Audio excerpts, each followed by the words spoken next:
But anyway, I hope we can actually touch upon many of these things in the podcast. I can rest assure you, brothers and sisters and listeners and viewers, and me and Dr. Saeed start chatting, political correctness goes out of the window.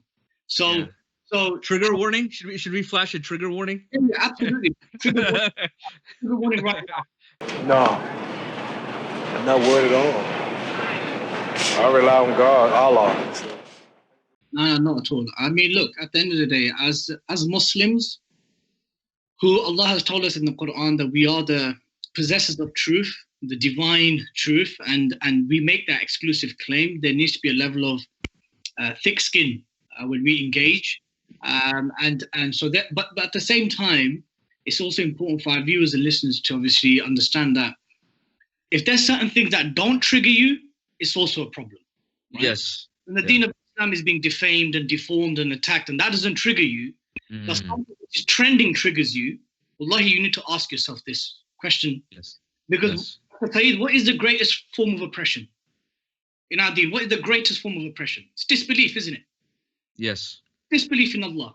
And the greatest oppression you can commit is to transgress the rights of Allah subhanahu wa ta'ala. Right? Yes. Or to our Lord.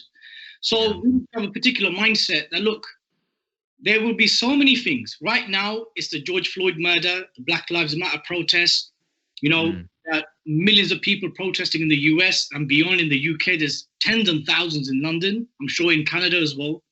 But that's going to die out.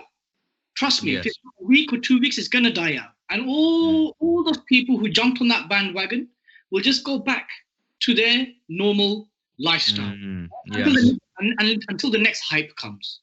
But as believers and as Muslims, we need to be providing that guidance and that leadership, and to try our best to reframe and reshift the discussion, which is something in accordance to our deen and our tradition and our paradigm. And I think this is one of the many, many difficulties that many Muslims have, irrelevant of race, ethnicity, background, even our du'at, our activists, our academics, is because it's so easy to conform to something which is trendy. Even the issue of language, it is something which is so easy to just adopt because it sounds right. It makes sense on face value. There's no critical level too of actually scratching beneath the surface and trying to understand what is being called for here, right? There is injustice and oppression taking place. Now, we accept this, we identify this.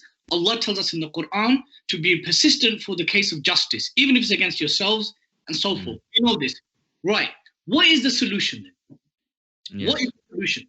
What is, and as Muslims, we cannot give any other solution except one which is grounded in our sacred text, right? Yes. With the guidance of the righteous scholars. And so one of the things that's taking place in light of the murder of George Floyd, the institutional and systemic racism against African Americans, which has been going on for centuries, as well as various anti-blackness within non-black Muslim communities and so forth. There's so many things happening here. And I think so many different discussions taking place on social media, Dr. Saeed. So many. On one spectrum, you have, please, brother, sister, don't bring Islam into it. Don't bring Palestine into it. We didn't say Muslim lives matter, all lives matter. Please just either support us unequivocally or be quiet. Do not bring Islam, for example, Bilal into it. That's one spectrum. Yeah. The other spectrum is some of our well-meaning Muslim brothers and sisters trying to give Islamic rulings on protesting to a predominantly non-Muslim population. Yeah. You're not covering your aura. Yeah. You're protesting and not covering. Because in the US, 20% of African Americans are Muslims. So there's 42 million roughly that are African Americans, of which 20% are Muslim. Why should they feel the need to follow the Islamic rulings on protests and stuff? Get them to understand the deen of Islam first and foremost, for them to first, you understand? Yeah. So there's a whole spectrum of things. There's a spectrum of, okay, we don't even want you to stand side by side with us. First, address the anti-black racism within your communities.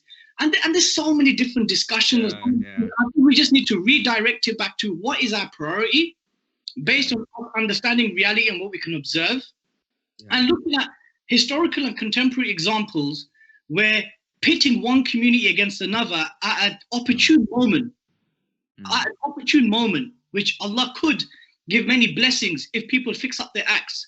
That we are too busy again pitting one against one another. But anyway, I hope we can actually touch upon many of these things in the podcast. I can rest assure you, brothers and sisters and listeners and viewers, and me and Dr. Saeed start chatting, political correctness goes out of the window. So trigger warning. Should we flash a trigger warning? Yeah, absolutely. Trigger warning right now. Do I feel that the New York police are providing enough protection, or do I have to have protection of my own? I look for protection from Allah.